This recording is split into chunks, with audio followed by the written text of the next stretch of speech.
I'm headed to the doctor today, and I'm taking my service dog with me since this is the doctor who has given me permission to have a service dog. And I wanted to document the journey because, well, Athena loves the bus. And I figured if anybody wanted to know what it's like to ride with your service dog on a bus, this would be a perfect opportunity to film that video.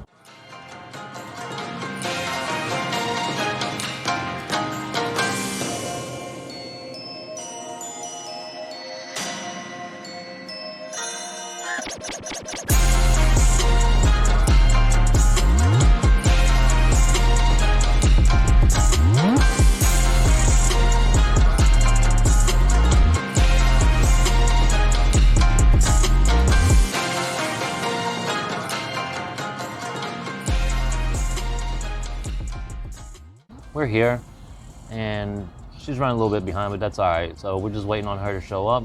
So that was a fun trip.